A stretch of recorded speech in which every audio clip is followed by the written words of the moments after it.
क्या हाल है? उम्मीद है सारे भैन भरा ठीक हो सन।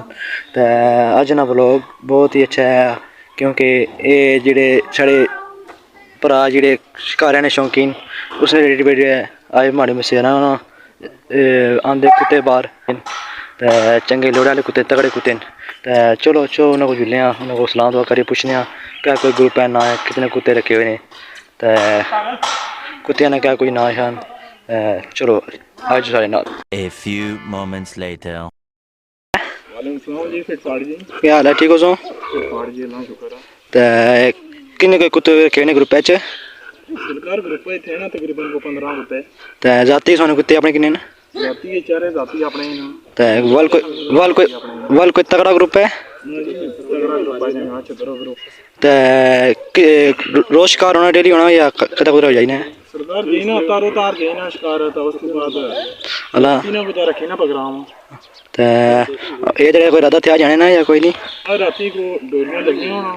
अच्छा 10 साल साइड का तो को क्या बनना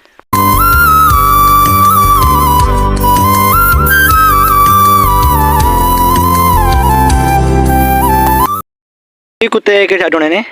बाकी कुत्ते सरकार कोठा ही देना मानो ना आया मुड़े ना उसको ना छतरो ग्रुप ही अपना ही है छतरो ग्रुप है अल्लाह ते उस भाई 14-15 कुत्ते उस ग्रुप च ही छतरो ग्रुप है 14-15 कुत्ते ते ग्रुप ने किन्ने बंदे किन्ने फिर बंदा किन्ने कुत्ते आना है? बंदे ना कोई हिसाब नहीं होना जनवरी को तकरीबन थे ना 15 मेरे जने संगी दोस्त हो गए ते शुगर कहानी इस तारे पक्का हो सी फिर इस तरह पक्का यार। चलो कोशिश करसा जे उत्थे अच्छी तरह कोई वीडियो शीडियो बनाए ते नाज़रीन को शुगर मेरा साले जाए ते को जगह होने ने बाकी सरकार छतरो ना कुत्ते बाकी तो दिलो शिकार रखने आ थाए चेक कराई छने जनवरी ते मिकी वीडियो किस समय उन्होंने कुत्ते नहीं बनाई सकना किस तरीके नाल वीडियो में शिकार रखसा अगले तारे रखसा चेक कराई छो जनवरी तो वीडियो बनाई ने उन्होंने अल्लाह ये समाज ना व्लॉग उम्मीद है कि व्लॉग से पसंद आया उसकी अगर ये व्लॉग से पसंद आया होगा इसे लाइक शेयर सब्सक्राइब कमेंट करना कमेंट करी पाना वीडियो कैसी लगी है।